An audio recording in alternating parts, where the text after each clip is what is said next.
បាទសួស្តីតិចចំណគ្នាបង្ហាញគំរូរថយន្ត NX 200T មួយគ្រឿងទៀតហើយដំឡើងជាមួយនឹងបច្ចេកវិទ្យាកាមេរ៉ា360ដឺក្រេឬក៏យើងហៅថាកាមេរ៉ាមើលជុំវិញឡានគឺពិតជាពេញនិយមមែនតើជាមួយនឹងកាមេរ៉ា360ប្រភេទ SONY Lens របស់ហាងលេងឡានដែលជាផលិតផលចុងក្រោយមានគុណភាពជាមួយនឹងកម្រិតរូបភាពរបស់ផ្នែក Lens កាមេរ៉ាគឺអាចបង្ហាញរូបភាពបានច្បាស់ល្អនៅក្នុងអេក្រង់បច្ចេកវិទ្យារបស់កាមេរ៉ា360គឺមានបាតកាមេរ៉ា4គ្រាប់បំពាក់ទៅលើខាងមុខ1គ្រាប់និងមានកាមេរ៉ាត្រចៀកចំហៀងឆ្វេងស្ដាំ2គ្រាប់នៅខាងឆ្វេង1គ្រាប់ហើយនឹងផ្នែកបាទនៅខាងត្រចៀកស្ដាំ1គ្រាប់និងនៅផ្នែកខាងក្រោយមួយគ្រាប់ទៀតនេះគឺជាកាមេរ៉ានៅខាងក្រោយបាទដែលយើងបង្ហាញរូបភាពនៅពេលដែលរយៈក្រោយ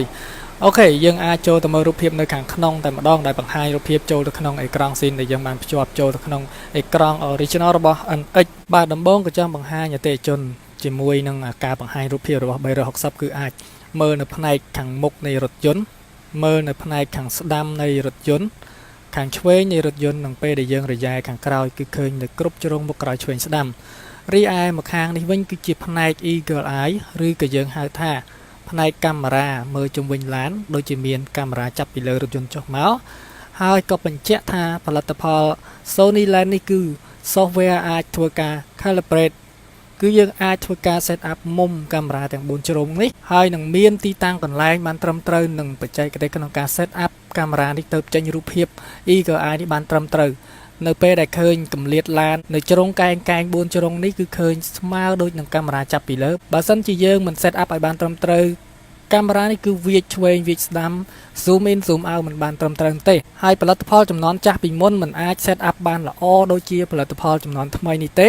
ហើយចំនួនចាស់គឺ set មិនត្រូវជ្រុងនេះផងដែរអញ្ចឹងអតិថិជនអាចជ្រើសរើសជាមួយនឹងផលិតផលថ្មីនេះគឺពិតជាល្អទទួលយកបានបាទឥឡូវនេះយើងបន្តទស្សនាធ្វើការបើកបរជាមួយនឹងកាមេរ៉ា360ដែលបង្ហាញរូបភាពទៅខាងមុខឥឡូវខ្ញុំធ្វើការរំកិលរថយន្តទៅមុខអតិថិជនក៏អាចឃើញមកផ្នែករថយន្តកាមេរ៉ា360នេះឃើញឡានយើងកំពុងតែរំកិលទៅមុខខ្ញុំយករថយន្តបត់ស្ដាំបន្តិចបាទយើងអាចរំកិលចូលស្ដាំអូខេនៅខាងស្ដាំនេះគឺពិបាកស្មាននៅក្បាលផ្ពាល់ស្ដាំនេះមិនច្បាស់ថានឹងមានអ្វីនៅគៀនដែរទេព្រោះយើងមើលអត់ឃើញជាមួយនឹងតកង់នៅខាងឆ្វេង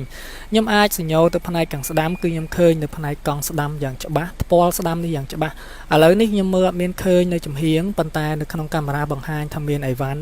នៅគៀននេះខាងមុខហើយមួយទៀតយើងអាចស្មានថាផ្ពាល់យើងនឹងកម្រិតចម្ងាយប្រមាណទៅដល់ជញ្ជាំងឥឡូវខ្ញុំរំកិលទៅមុខបាទអូខេបើខ្ញុំរំកិលទៅមុខទៀតកង់របស់ខ្ញុំនឹងកិនទៅលើឡាំងกระดาษមួយនៅខាងមុខឥឡូវនេះខ្ញុំអាចយកចកោតចេញមកវិញបន្តិចកុំឲ្យកិនអញ្ចឹងខ្ញុំឃើញច្បាស់នៅខាងស្ដាំរថយន្តរបស់ខ្ញុំផងដែរអូខេខ្ញុំយកផុតហើយមិនកិននោះទេបាទអូខេ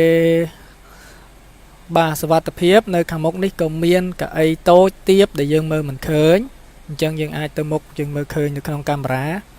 យើងក៏អាចបាទមើលនៅខាងមុខបានច្បាស់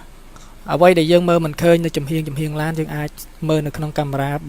ដើម្បីរឹតតែសុវត្ថិភាពផងដែរឥឡូវនេះខ្ញុំទៅមុខបាទគឺយើងឃើញនៅខាងមុខមានជញ្ជាំងមានកៅអីមានអីវ៉ាន់ដែលខ្ញុំមើលឃើញតែអីវ៉ាន់ដែលខ្ពស់ត្រឹមដំបូលឡានគឺខ្ញុំមើលឃើញទៀបជាងដំបូលឡានគឺខ្ញុំមើលអត់ឃើញទេខ្ញុំអាចកលេចមកមើលជាមួយនឹងកាមេរ៉ាមុខរបស់ខ្ញុំយ៉ាងច្បាស់ផងដែរក្រោយដែលយើងដំឡើងកាមេរ៉ា360នេះហើយអូខេឥឡូវនេះខ្ញុំរយ៉ែថយក្រោយវិញសម្រាប់រយ៉ែក្រោយយើងអាចមើលជាមួយនឹងកាមេរ៉ា original ក្រោយក៏បានមើលជាមួយនឹង360 degree ក៏បាន line auto sensor របស់ NX 200T នៅដំណើរការធម្មតាបែបនេះខ្ញុំថយទៅខាងក្រោយជាមួយនឹងកាមេរ៉ាក្រោយឃើញថាដល់ជញ្ជាំងដែរទេក៏ឃើញកាំងបានច្បាស់ជាមួយនឹងកាមេរ៉ាស៊ីននេះអូខេសុវត្ថិភាពនៅពេលដែលយើងមើលកាមេរ៉ាក្រោយពេលថយក្រោយបាទហើយទីតាំងដែលអាច set up កាមេរ៉ាបានល្អត្រូវមានកម្រិតទីតាំងបានធំត្រឹមត្រូវហើយនឹងមានគំនូសក្រូបានច្បាស់ត្រឹមត្រូវចំណតឲ្យបានត្រង់ទៅយើងអាច set កាមេរ៉ានេះបានត្រូវមុំជ្រុងនិងត្រង់ស្មើល្អដូចនៅក្នុងរូបភាពនេះបាទគឺឃើញស្មើចូលសាច់គ្នាតែម្ដងអូខេយ៉ាងខ្លីប៉ុណ្នេះជាមួយនឹងគំរូខ្លះអតិថិជនដែលមានចម្ងល់អាចតាក់ទងសាកសួរទូរស័ព្ទនៅខាងលើបន្ថែមម្ចាស់រថយន្តក៏មានតម្លើងជាមួយនឹងកញ្ចក់អូតូក្តោបផងដែរបាទម៉ូទ័រអូតូជាក្តោបនេះគឺអាចតម្លើងបានជាមួយនឹង NX យើងមានធានាមួយឆ្នាំជាមួយនឹង motor ជប៉ុនផងដែរមួយ complete set នៅពេលដែលយើងដំឡើងកាមេរ៉ា360យើងអាចដំឡើងមួយពេលជាមួយនឹងគ្នាបានបាទអតិថិជនអាចចេញមកដំឡើងបានជាមួយនឹងតម្រូវការបែបនេះហើយហាងលេងឡានគឺយើងព្យាយាមផ្ដល់ជូននូវផលិតផលដែលមានគុណភាពក៏មានធានាច្បាស់លាស់ផងដែរជាមួយនឹងគ្រឿងដែលយើងបានដំឡើងជូនជាមួយនឹងផលិតផលកាមេរ៉ាថ្មីនេះគឺវាធ្វើការបានល្អទាំង software ទាំង hardware របស់ផ្នែកកាមេរ៉ាគឺច្បាស់អតិថិជនអាចទទួលយកបានបាទអរគុណច្រើនដែលតែងតែគាំទ្រលេងឡាន